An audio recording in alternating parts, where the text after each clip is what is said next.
Heather McAllister.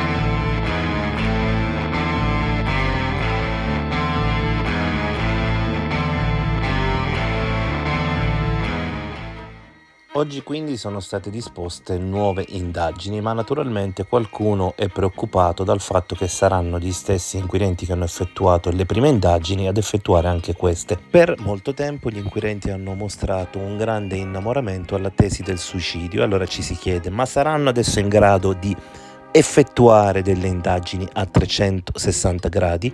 Ho posto la domanda, come sempre, al mio ormai grande amico Carmelo Lavorino, uno dei migliori criminologi italiani. Proprio per legge, il GIP deve disporre le indagini e assegnarle al pubblico ministero titolare. Sai perché? In linea teorica è giusto, ma solo teoricamente, perché si dice, poiché il pubblico ministero è un ufficio pubblico e non c'è nulla di personale e non ci può stare innamoramento della tesi, autoconvincimento riverberante, eccetera, il pubblico ministero è oggettivo, cosa che non è vero manco per il cavolo. Quindi non è successo nemmeno per Arce, inizialmente non è successo per Caronia, assolutamente. Sappiamo che i pubblici ministeri, anche perché sono esseri umani, assieme alla polizia giudiziaria, quando commettono un errore vanno sino in fondo. Purtroppo il GIP deve disporre le nuove indagini affidandole al pubblico ministero. Va bene? Questo è il grandissimo problema. Quindi che succede? Adesso si sta rifacendo tutto quello che non era stato fatto e tu immagina praticamente il controllore deve controllare se stesso e i propri errori. È ovvio, come giustamente dici te, come diciamo da tempo, che non si può fare così. Le indagini dovevano essere affidate a qualcun altro, altra istituzione, ma non è così, purtroppo. Ciao.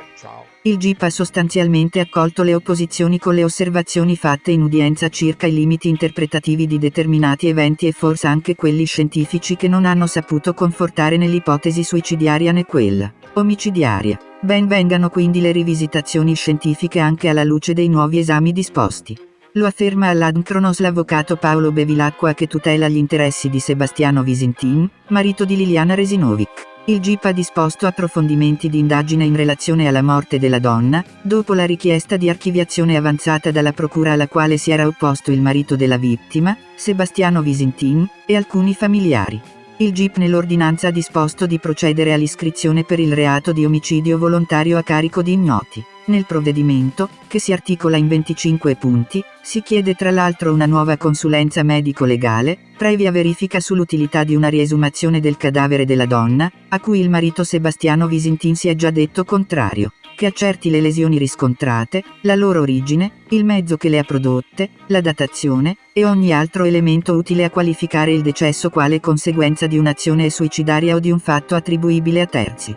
Inoltre il GIP ha disposto l'acquisizione e l'analisi di tutti gli account emersi dai dispositivi in uso a Liliana Resinovic, la verifica delle celle telefoniche che ricoprono l'area del ritrovamento del cadavere e l'analisi del traffico di cella per verificare quali utenze hanno abbanciato il luogo del ritrovamento del cadavere. Per il giudice è necessario anche effettuare un esame di raffronto tra le varie tracce di DNA trovate sul cordino utilizzato per chiudere i sacchi al collo di Liliana e le tracce genetiche miste trovate sugli indumenti della donna e su una bottiglietta che era nella sua borsa, e sentire alcune persone in relazione alla disponibilità di somme contanti nell'abitazione di Sebastiano Visintin e Liliana Resinovic. Il termine fissato per lo svolgimento delle indagini è di 6 mesi. Con un malloppo di quasi 1 milione di pagine, anche Sebastiano Visintin si era opposto all'archiviazione, facendo più volte complimenti alla procura e dicendo che la procura aveva fatto un grandissimo lavoro, ma a quanto pare il grandissimo lavoro al GIP non è affatto piaciuto, quindi bisogna vedere adesso Sebastiano Visintin a chi farà i complimenti.